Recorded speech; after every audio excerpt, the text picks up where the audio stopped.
Hala, Kalingap Edo, aalis ng daet, nakakalungkot naman. Paano na ang Princess Reyna natin? Panoorin po muna ang full video, para malaman ang nilalaman nito.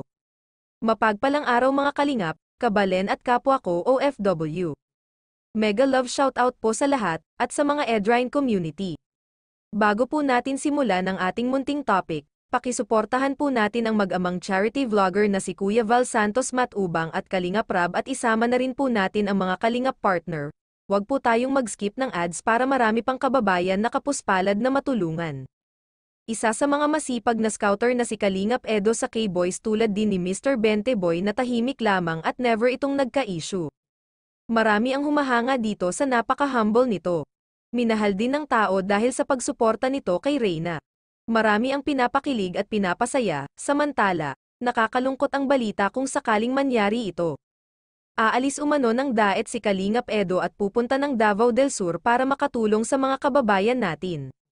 Pinaplano umano nito ang pag-handle ng isang landing pad. At handa pang madestino kahit sa ibang bansa pa. Panoorin po natin itong short video.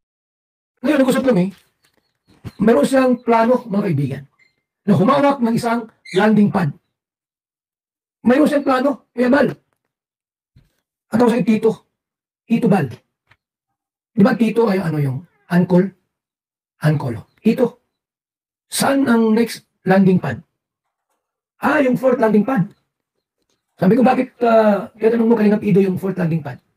Gusto ko sana magpadestino. Kasi gusto kong makatulong pa ng mas maraming mahihirap.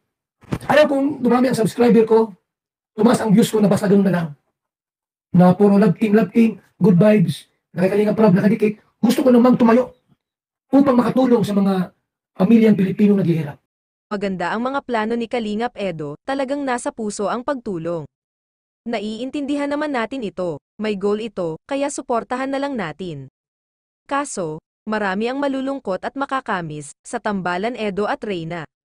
Isa nako sa malulungkot kapag madalang na lang natin makita itong love team na ito.